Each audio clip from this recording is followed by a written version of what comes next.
Halo, selamat pagi. Assalamualaikum warahmatullahi wabarakatuh. Baik, kita ketemu lagi dalam mata kuliah teknologi pengolahan benih. Nah, untuk saat ini mata kuliah teknik pengolahan benih itu setelah UTS adalah Bu Dwi yang mengajar ya. Baik, sebelum kita masuk ke materi-materi yang lain, pada pertemuan kali ini saya ingin merefresh kembali apa yang saudara pahami tentang teknik pengolahan benih. Nah, untuk materi hari ini, capaian pembelajarannya adalah saya berharap mahasiswa mampu menunjukkan cara penanganan pasca panen benih, kemudian mengaplikasikan penanganan pasca panen benih. Oke, nah, baik, pengolahan benih. Arti pengolahan benih itu adalah suatu kegiatan di antara kegiatan lainnya dalam teknologi benih. Hasil dari pengolahan benih ini menentukan kemampuan benih untuk mempertahankan viabilitas pertumbuhannya serta meningkatkan produksinya, baik kuantitas maupun kualitas. Artinya adalah bahwa pengolahan benih ini adalah kegiatan yang paling kritis di dalam kegiatan produksi benih. Meskipun produksi di lahan baik, benih yang dihasilkan baik, tapi jika kemudian kegiatan pengolahan benihnya tidak sesuai dengan standar yang seharusnya, maka bisa menyebabkan viabilitas benih menjadi turun. Ya. Viabilitas itu apa? Kemampuan benih untuk tumbuh dalam kondisi yang normal, kan begitu ya. Jadi untuk bisa tumbuh menjadi tanaman yang baik itu juga dipengaruhi oleh proses-proses yang terjadi di pengolahan benihnya, dan produksi di lahan berikutnya juga dipengaruhi oleh pasca panennya. Jadi artinya adalah bahwa meskipun produksinya bagus, bukan berarti kemudian kegiatan pengolahan benihnya kita bisa santai. Tidak bisa seperti itu. Nah, proses pengolahan benih yang jelas tidak sama dengan proses pengolahan biji. Karena apa? Sesuai dengan tadi bahwa proses pengolahan benih itu harus mempertahankan benih yang kita olah itu tetap hidup. Artinya tetap hidup adalah bahwa benih tersebut ketika digunakan lagi menjadi bahan tanam, dia bisa tumbuh menjadi tanaman kembali dan sesuai dengan persyaratan dari BPSB, yaitu kadar airnya, kemudian persentase viabilitasnya, kemudian benihnya dan kesehatan benihnya. Jadi ini, sedangkan kalau pengolahan biji nggak harus begitu. Bijinya mau hidup atau tidak nggak masalah karena dia untuk konsumsi ya. Oke, sampai sini paham ya? Baik. Nah, di dalam pengolahan benih ini prinsipnya adalah memproses calon benih menjadi benih ya, calon benih. Kenapa masih calon? Karena nanti masih ada sortasi, kemudian kita harus cek apakah dia viabilitasnya di atas 90% atau tidak, kan gitu. Calon benih menjadi benih dengan tetap mempertahankan mutu yang telah dicapai. Jadi mutu benih itu ada mutu apa? Mutu fisiologi, mutu genetik, kemudian mutu fisiologi, genetik, patologi, dan mutu apa lagi satu?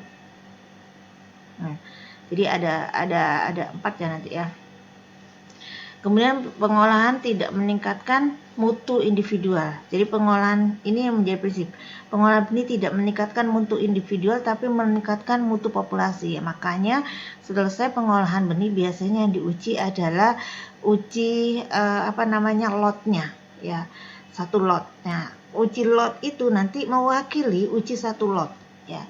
Sehingga tidak per individu tidak, tapi semuanya. Di dalam kegiatan pengolahan nanti ada separation dan ada upgrading. Pengolahan benih itu untuk memperoleh benih yang murni dan hidup dengan total jumlah yang lebih banyak dari jumlah benih hasil panen. Ya, jumlah benih yang murni hidup itu harus lebih besar daripada jumlah benih hasil panennya. Nah, perbandingan jumlah benih hasil pengolahan dan jumlah calon benih itu disebut dengan rendemennya. Jadi nilai rendemennya itu nanti harus tinggi. Nilai rendemen adalah jenis benih dan efektivitas pengolahan.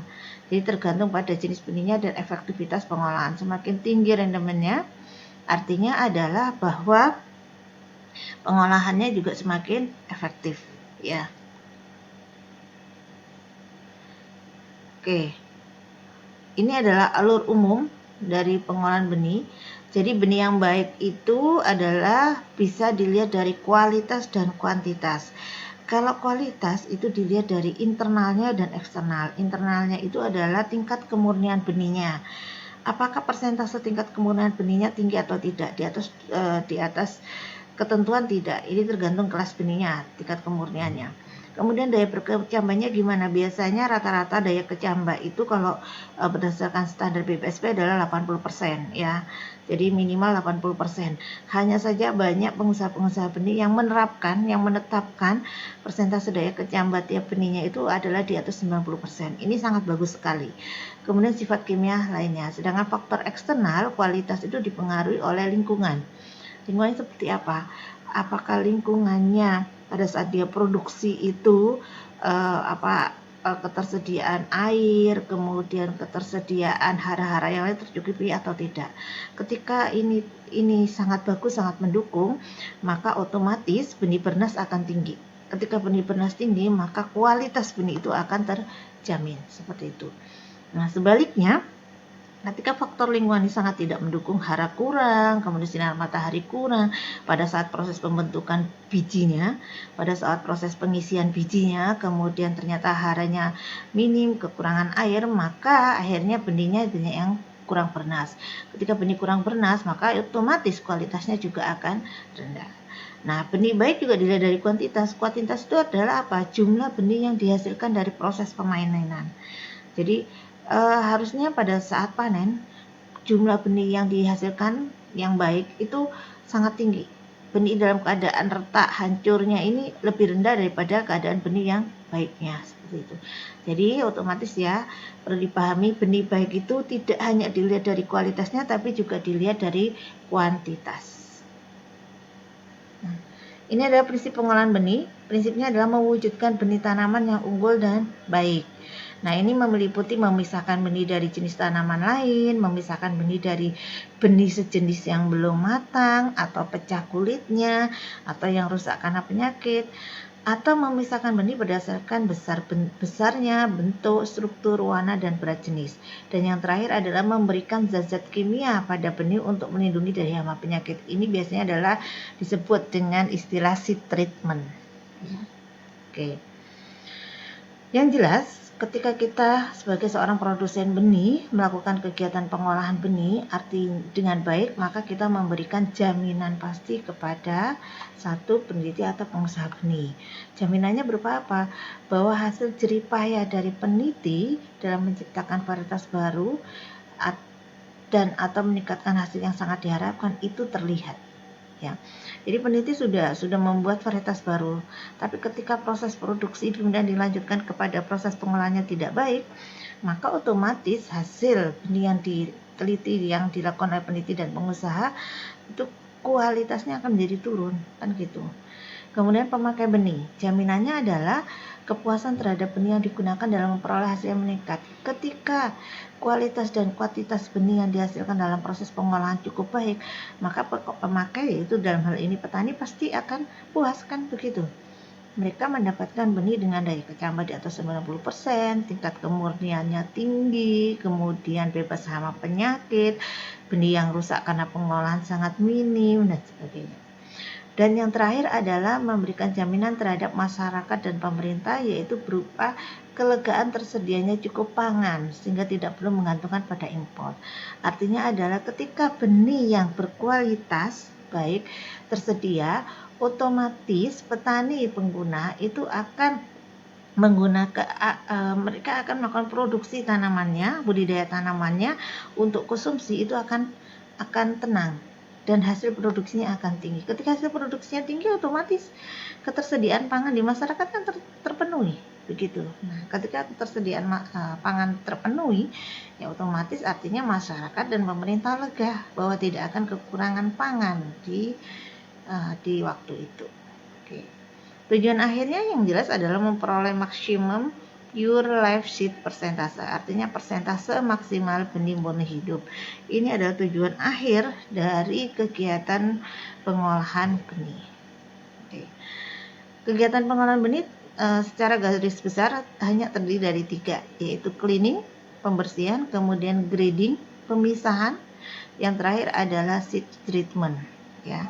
Jadi ini adalah kegiatan besarnya dan ini minimal yang harus dilakukan di dalam proses pengolahan benih. Nah, sebenarnya kalau secara ininya pengolahan benih pasti dimulai dari kegiatan perontokan. Kalau memang padi perontokan ya. Kemudian kalau jagung pemipilan. Kalau untuk horti pasti juga ada yang perontokan kan begitu. Ada yang perontokan kemudian dikeringkan, ada yang pengeringan dulu baru perontokan. Tergantung ya. Kemudian ada seed treatment. Setelah di seed treatment pasti dikemas. Kemas ini bisa kemas sementara, bisa kemas untuk jual ya. Oke, kita mulai dengan cleaning dulu. Cleaning adalah membuang benih spesies lain yang berbeda dan bahan-bahan kotoran. Nah, cleaning ini adalah memilih benih untuk mendapatkan benih yang telah dipilah dari benih yang kecil, berwarna tidak normal dan tidak sehat. Pembersihan benih dengan mesin. Nah, cleaning bisa dilakukan dengan pembersihan benih dengan mesin, yaitu ada scalping, pembersihan benih dari kotoran-kotoran kasar dengan mesin pengayak, kemudian hulling adalah pembersihan benih dengan menghilangkan bagian-bagian yang masih melengket, dan yang terakhir adalah sealing, yaitu membersihkan benih dari lendir-lendir kering, kulit ari atau rambut-rambut yang menempel pada bagian permukaan benih. Nah, yang kedua adalah grading. Grading itu awal dari kehidupan tanaman. Benih itu adalah awal dari kehidupan tanaman, sehingga grading itu adalah tindakan untuk memeriksa kualitas benih yang akan berperan sebagai keturunan berikutnya. Karena benih itu awal dari kehidupan, maka perlu dilakukan grading. Grading itu untuk memeriksa kualitasnya. Nah, grading merupakan penggolongan benih berdasarkan dari ukuran dan warna. Manfaatnya apa? Yaitu dapat mencegah penggunaan benih yang tidak baik, membantu mengurangi biaya pemupukan, karena ketika di grading benih yang dihasilkan adalah benih yang baik, otomatis ketika dia ditanam di lahan dia akan tumbuh menjadi tanaman yang baik tanpa harus ada pemupukan berlebih ya. Kemudian grading dilakukan untuk mendapatkan benih yang seragam ukurannya, bentuk dan bobotnya. Nah, kemudian yang berikutnya adalah seed treatment. Alasan kenapa produsen benih melakukan seed treatment yaitu karena perlakuan tersebut dianjurkan untuk mencegah hama di gudang, untuk mencegah hama selama penyimpanan untuk penjualan. Kemudian penggunaan benih yang diberi perlakuan itu kan menguntungkan karena ukurannya biasanya sama. Ya, kemudian benih yang diberi seed treatment biasanya lebih mudah dijual. Karena di sini juga ketika diberi seed treatment maka otomatis jaminan benih bahwa sehat itu ada ya. Beberapa jenis seed treatment itu bisa disinfektan, kemudian disinfestasi yaitu menghancurkan spora patogen, kemudian proteksi benih, menyelimuti atau melindungi benih. Nah, biasanya perlakuannya ada yang menggunakan seed coating, ada yang menggunakan pelleting ya. Tujuannya adalah untuk meningkatkan performa seed dan seedling dengan bahan kimia tertentu. Jadi pelapisan benih ini dengan seed treatment biasanya adalah untuk membentuk ukurannya sama, kemudian biasanya untuk juga perangsang tumbuh. Kalau seed coating itu penyemprotan polimer, sedangkan untuk seed pelleting melapisi benih lebih tebal dengan pellet matrik. Nah, mengandung filling material dan perekat. Nah, bahannya biasanya macam-macam, tergantung, ada yang loam, ada yang polyacrylamide dan sebagainya ya. Ini adalah contoh hasil pelleting. Dan biasanya warna-warna pelleting ini adalah menjadi ciri khas dari perusahaan benih itu. Sehingga tidak bisa setiap perusahaan memiliki yang sama. Boleh sama-sama jagung, tapi ada jagung yang pelletingnya warna merah. Biasanya warna merah ini khusus untuk perusahaan A, B, C dan sebagainya. Begitu. Jadi ada ciri khasnya. Ini adalah contoh mesin-mesin pelleting. Setelah itu baru dikemas untuk mempermudah dalam penyaluran dan transportasi. Jenis kemasan ini nanti tergantung dari benihnya. Ini nanti akan diterangkan lebih lanjut untuk pengemasan benih di mata kuliah teknik pengemasan benih sendiri ya. Oke, baik, itu dari saya. Semoga bisa memberikan manfaat buat saudara. Selamat pagi. Assalamualaikum warahmatullahi wabarakatuh.